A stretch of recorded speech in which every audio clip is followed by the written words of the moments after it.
Stunning fall day. Snow came. Getting a little slick out. Bright, sunshiny, walking the dog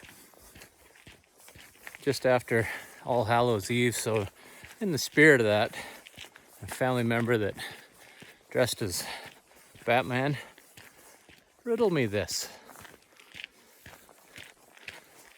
How does a sector like higher education, post-secondary institutions, specifically in Canada where I live, how do they have rates of discrimination and harassment at levels almost twice the national average, or what was found by Statistics Canada and other sectors? So in post-secondary, when asked about the previous 12 months in 2019, close to 30,000 faculty and researchers surveyed. Almost 35% of women said, yeah, they'd experienced it. Humiliation is the top. And well over 20% of men. And that's the men, faculty and researchers, is higher than the average across the nation in other sectors for women, which was at 19%, at least in 2016-17, when it was looked at across sectors.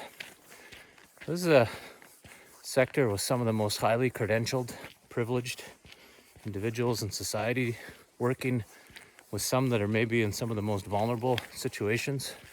Young people, say 17, 18 years old, up to 26, 27. This isn't even getting into what students had to say when they were surveyed in post-secondary institutions. Now, riddle me this.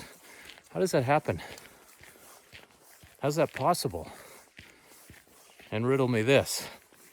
How is it that it didn't get any media coverage? The report was released last summer, 2021.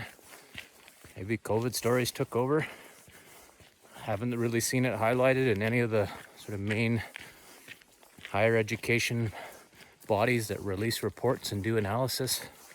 Maybe it's out there, but it certainly doesn't show up in the first few pages of the Google machine. How does that happen? I'm wondering. Any suggestions for me?